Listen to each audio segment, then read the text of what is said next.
গতিকে এই নিষ্পেষিত পদদলিত অৱহেলিত সমাজ ব্যৱস্থাটোক উদ্ধাৰ কৰিবৰ কাৰণে উত্তৰ পূব ভাৰতত শংকৰদেৱ মহাপুৰুষৰ আৱিৰ্ভাৱ হ'ল পৰম দুৰ্বুদ্ধ ভাষাত সংস্কৃত ভাষাত থকা ভাগৱত শংকৰদেৱ মহাপুৰুষে আমাক মাতৃভাষাৰে প্ৰাঞ্জলকৈ বুজাই দিবৰ কাৰণে অসম মুলুকৰ ৰাইজক নামঘৰ পাতিলে নামঘৰলৈ সকলো আহিব পৰাৰ ব্যৱস্থা কৰিলে নামঘৰত অমুক সম্প্ৰদায়ৰ মানুহ নাহিবা তমুক সম্প্ৰদায়ৰ মানুহ নাহিবা তো কথা নাই গতিকে নামঘৰৰ এইফালেও দুৱাৰ আছে সেইফালেও দুৱাৰ আছে এইফালেও দুৱাৰ আছে গতিকে বৰ্তমান ভাগৱতৰ ওচৰত ভাগৱতৰ তাৰপিছত কালিলৈ আপোনালোকে ভাওনা পাতিব মানে ভাওনা তাৰপিছত আপোনালোক যিসকলে ভাওনা পাতিব যিসকলে ভাগৱত পঢ়িব যিসকলে আহিব আপোনালোক ভকত আৰু আপোনালোকে কৰা কাৰ্যসূচী হ'ল ভগৱতী গতিকে বৰ্তমান সমাজ ব্যৱস্থাটোত ভাগৱতৰ যিটো প্ৰাদুৰ্ভাৱ চলিছে ই সমাজখনৰ কাৰণে অনুষ্ঠানৰ কাৰণে দেশখনৰ কাৰণে জগতবাসীৰ কাৰণে মানৱ জাতিৰ কাৰণে কল্যাণীয় সকলোৱে ভাগৱতত কোৱা কথাখিনি যাতে আমি পালন কৰিব পাৰোঁ তাৰ কথাটো আপোনালোকে লক্ষ্য ৰাখিব এই 12 স্কন্ধ ভাগৱতত শ্ৰাদ্ধ পিণ্ড যাগ যজ্ঞ পূজা পাতল এই গোটেইবিলাক নাকচ কৰিছে কাৰণ শ্ৰীমদ ভাগৱতৰ প্ৰথম স্কন্ধত এতিয়া মই প্ৰথম স্কন্ধলৈ অকণমান আহিছোঁ শ্ৰীমদ ভাগৱতৰ প্ৰথম স্কন্ধত ব্যাস নাৰদৰ সংবাদ ব্যাসে 4 বেদ 14 শাস্ত্ৰ 18 পুৰাণ লিখি পেলোৱাৰ পিছত ব্যাসৰ এতিয়া মগজত সিদ্ধান্ত ল'ব নোৱাৰাকৈ খেলি মেলি চিন্তাধাৰাৰে বাহ ল'লে কি হ'ল ব্যাসে এতিয়া কোনটো মতে মই চলিম 4 বেদ 14 শাস্ত্ৰ 17 পুৰাণ লিখি পেলোৱাৰ পিছত তেওঁ মনটো উগুল থুগুল কৰা দেখি মন বিশৃংখল দেখি দেৱঋষি নাৰদ মুনি অৱতাৰ হ'ল নাৰদো ভগৱানৰে অৱতাৰ 24 অৱতাৰৰ ভিতৰতে অৱতাৰ নাৰদে সুধিলে তুমি কেলে কি চিন্তা কৰি আছা বোলে মই 4 বেদ 14 শাস্ত্ৰ 18 পুৰাণ লিখিলোঁ যদিও মোৰ এতিয়া সিদ্ধান্ত লোৱাত খেলি মেলি হৈছে বোলে কি হ'ল কিয় খেলি মেলি হৈছে মই কোনটো মতে চলিম জীৱটো কোনটো মতে গতি লাভ কৰিব শাস্ত্ৰবিলাকে একো সিদ্ধান্ত শাস্ত্ৰখন লিখিব নোৱাৰিল নহয় সিদ্ধান্ত একো নাই এই আমি যেন আগত আলোচনা কৰি আছোঁ সিদ্ধান্ত নোহোৱা কথাবিলাক আছে কোনটো মতে চলিম এতিয়া এই কোনটো মতে চলিম এতিয়া সিদ্ধান্ত নোহোৱাৰ কাৰণে ময়ো সিদ্ধান্ত কৰিব পৰা নাই তেনেহ'লে মোৰ ক'বলগীয়া আছে নাৰদে আৰম্ভ কৰিলে তুমি যিবিলাক শাস্ত্ৰ ৰচনা কৰিলা প্ৰকৃতি কহিলা তুমি আনহে ধৰ্ম নকৈলা প্ৰখ্যাত কৰি কৃষ্ণ কীৰ্তন সিজিল তোমাতৰ ঋষি পৰময় ন্যায় নুহি সুস্থ চিত্ত তব এহি অভিপ্ৰায় মোৰ উপদেশে কৰা ভাগৱত শাস্ত্ৰ প্ৰচাৰক গোবিন্দৰ গুণযশ মাত্ৰ তুমি যিবিলাক স্বভাৱে লম্পট বিষয়ত অনুৰাগ স্বৰ্গ পাইবোৰ বুলি ৰঙে কাটে সংসাৰ এই মানুহবিলাক বিষয়ী মানুহবিলাকক তুমি পূজা পাতল যাগ যজ্ঞ বলি বিধান এই শাস্ত্ৰবিলাকত যে সিদ্ধান্ত দিলা এই শাস্ত্ৰবিলাক পোৱাৰ কাৰণে মানুহে ঈশ্বৰক সন্তুষ্টৰ কাৰণে দেৱতাক সন্তুষ্টৰ কাৰণে তেওঁ কি কৰিব লাগে একো নাজানি এফালৰ পৰা বলি বিধান কোনোবা এটা জীৱক কাটিলে দেৱতা এজন সন্তুষ্ট হ'ব পাৰে বুলি তুমি ভাবা নেকি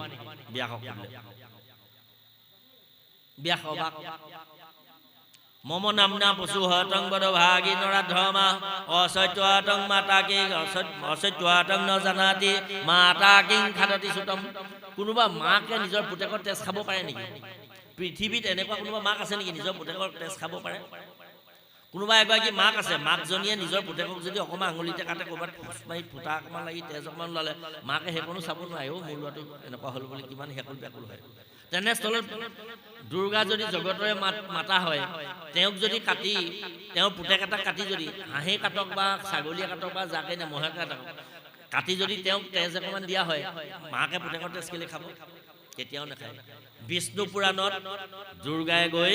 কান্দি কান্দি প্ৰাৰ্থনা কৰিছে ভগৱান বিষ্ণুক যে প্ৰভু মোৰ এই অসত্যবাদী অতত্বদৰ্শী মানুহ নামৰ প্ৰাণীবিলাকে মোক জগতৰ মা বুলি কৈ মাতৃ বুলি কৈ মোৰে ল'ৰা ছোৱালীবিলাক কাটি কাটি আনি মোকে খাবলৈ দিছে মই কেনেকৈ খাম এতিয়া তেতিয়া ভগৱতী মানে দুৰ্গাক ভগৱান বিষ্ণুৱে কৈছে যে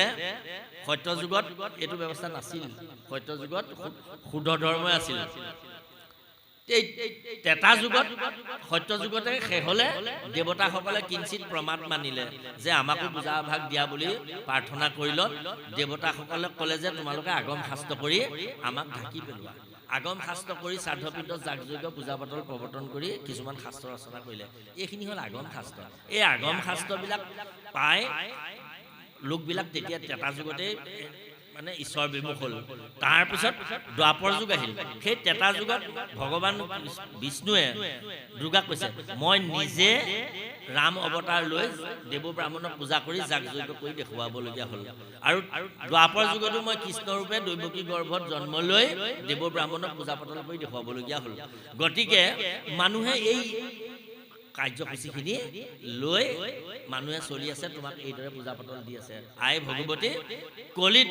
মই শ্ৰীমন্ত ঈশ্বৰং দেৱ পূৰ্বদেশে বিৰাজতে উত্তৰ পূব ভাৰতত শংকৰদেৱ নাম লৈ মই অৱতাৰ গ্ৰহণ কৰিম তেতিয়া তুমি কিন্তু এই শ্ৰাদ্ধপিণ্ড যাগযজ্ঞ পূজা পাতলৰ পৰা তুমি নিষ্কৃতি পাবা এনেকৈ ক'লে গতিকে একো ব্যৱস্থা ইয়াত নাই প্ৰথম স্কন্ধ ভাগৱতে নাকচ কৰিছে তাৰপিছত ব্যাসক নাৰদে ক'লে যে মূৰ উপদেশে কৰা ভাগৱতৰ শাস্ত্ৰ প্ৰচাৰক গোবিন্দৰ গুণযশ মাত্ৰ ব্যাস নাৰদ সংবাদে আৰম্ভ হ'ল তাৰপিছত দ্বিতীয় স্কন্ধ তৃতীয় স্কন্ধ চতুৰ্থ স্কন্ধ বিভিন্ন কাহিনী উপকাহিনী উপাখ্যান আখ্যানেৰে ভাগৱত গৈ আছে এতিয়া পিছত গৈ দশম পৰিলৈকে কৃষ্ণৰ জন্ম হ'ল কৃষ্ণয়ে ২৪টা অসুৰ বধ কৰিছে কংস ২৪ নম্বৰৰ অসুৰ বধ কৰিছে শিশুক প্ৰথমতে পুতনাক বধ কৰিলে পুতনা কোন বাপাইসকল আপুনি মই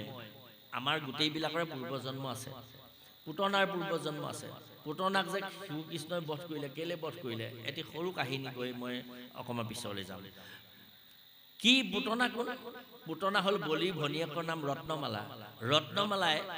আপোনালোকে জানে যে বলিয়ে ৩ পদ ভূমি দিছিলে বটু বামনক এই ৩ পদ ভূমি বলিয়ে দিলে বটু বামনক ব্ৰাহ্মণ সাজু হ'ল দান ল'বৰ কাৰণে বলিয়ে দান দিবলৈ প্ৰস্তুত হ'ল বটু বামনে ল'বলৈ সাজু হ'ল কিন্তু সেইখিনিতে ঘটনা ঘটিল শুক্ৰগুৰুৱে বাধা দিলে যে তুমি দান দিব নালাগে তুমি দান দিয়াটো উচিত নহ'ব গতিকে এওঁ ভগৱান বিষ্ণু হয় এই ভগৱান বিষ্ণুক তুমি দান দি সন্তুষ্ট কৰিব নোৱাৰা এওঁ ভগৱান বিষ্ণু হয় তোমাক চালনা কৰিবলৈহে আহিছে বোলে যদি ভগৱান বিষ্ণু হয় তেনেহ'লে মই দান দিমেই এই বুলি কৈ দান দিয়াৰ ব্যৱস্থা কৰিলে পিছে দান দিলেহে দিলে দান দিয়াৰ আগতেই এই ভৰি হাত ধুৱাব লাগে নহয় এই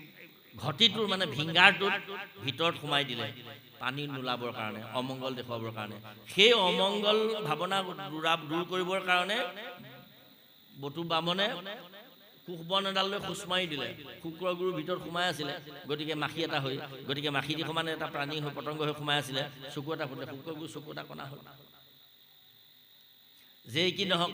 দান দিবলৈ সাজু হ'ল দান দিলে দান ল'বৰ কাৰণে তেওঁ সাজু হ'ল বহি আছে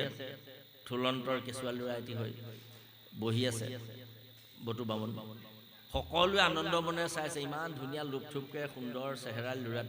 ল'ৰাটোক দেখিয়ে সেৱা কৰিম লাগিছে ইমান ধুনীয়া ল'ৰাটো দেখিয়ে এই ৰত্নমালা বহি আছিলে বলি ভনীয়েক ৰত্নমালাই দেখিলে আয়ৈ দেখি ইমান ধুনীয়া এই ল'ৰাটোক যদি মই কোলাত সোমাই ল'ব পাৰিলোহেঁতেন মই যদি অকণমান স্তন খুৱাব পাৰিলোহেঁতেন এই বুলি ক'লে তাৰপিছত তেতিয়া ভগৱন্ত বামনে তথাস্তু বুলি ক'লে কিছু সময়ৰ পিছত যেতিয়া বলিয়ে দান দিব নোৱাৰিলে প্ৰথম পদেৰে স্বৰ্গ লৈ ল'লে দ্বিতীয় পদেৰে পৃথিৱী মৰ্ত্য লৈ ল'লে তৃতীয় পদ ক'ত দিবা বুলি সুধিলত দিবলৈ একো নাই বলি বিপদত পৰিল বলিয়ে দৌৰি গৈ তেওঁৰ পত্নী বৃন্দাৱলীৰ ওচৰ পালেগৈ বৃন্দাৱলী ক'লে যে মই বিপদত পৰিছোঁ মোক উদ্ধাৰ কৰা প্ৰিয়া কি হ'ল কি বিপদত পৰিছা বোলে মই বটু ব্ৰাহ্মণক দান দিম বুলিলোঁ বটু ব্ৰাহ্মণ সাধাৰণ ব্ৰাহ্মণ নহয় ভগৱান বিষ্ণু প্ৰথম পদেৰে গোটেই স্বৰ্গখন লৈ ল'লে দ্বিতীয় পদে মৰ্ত্যখন লৈ ল'লে পৃথিৱীখন লৈ ল'লে এতিয়া তৃতীয় পদটো দিব লাগে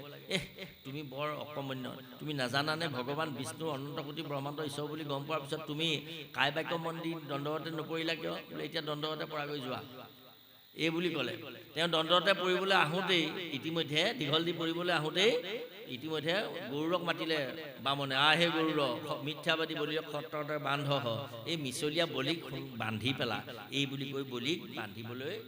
ল'লে কোনে এই নাক পাখেৰে গৰুৱে উগাৰ মাৰি দিলে, ডালে ডালে সাপ ওলালে, সাপবিলাকে গৰুক বান্ধি মানে গৰুৰৰ পৰা ওলোৱা সাপবিলাকে বলিক বান্ধি পেলালে। বলি কেকাব লাগিল, মৰিলোঁ ৰক্ষা কৰা ৰক্ষা কৰা ৰক্ষা কৰাকৈ বলিয়ে কেকাব লাগিল। তেতিয়া এই ৰত্নমালাই যে প্ৰথমবাৰ কৈছিলে এনেকুৱা ধুনীয়া কোমলামল ল'ৰা এটিক যদি লুপথুপ ল'ৰা এটিক যদি মই বহুত সময় গাখীৰ খুৱাব পাৰিলোহেঁতেন, স্তনপান খুৱাব পাৰিলোহেঁতেন, তেতিয়া তথাস্তু বুলি ক'লে। এই পিছত যেতিয়া বলিক বান্ধি পেলালে নাক পাখেৰে, তেতিয়া আকৌ ৰত্নমালাই কৈছে মোৰ ভাতৃক এনেকুৱা কষ্ট দিছ, এনেকুৱা যাতনা দিছ, মই তোক বান্ধিবলগীয়া হ'লেও তোক মই বুকুত সোমোৱাই স্তনপান কৰাবলগীয়া হ'লেও তোক মই 20 টন খুৱাই মাৰিলোহেঁতেন। দ্বিতীয়বাৰ সেইভাগে ভাবিলে। আকৌ ক'লে বটু বামুণে তথাস্তু মাতা, তুমি দ্বাপৰত কংসৰ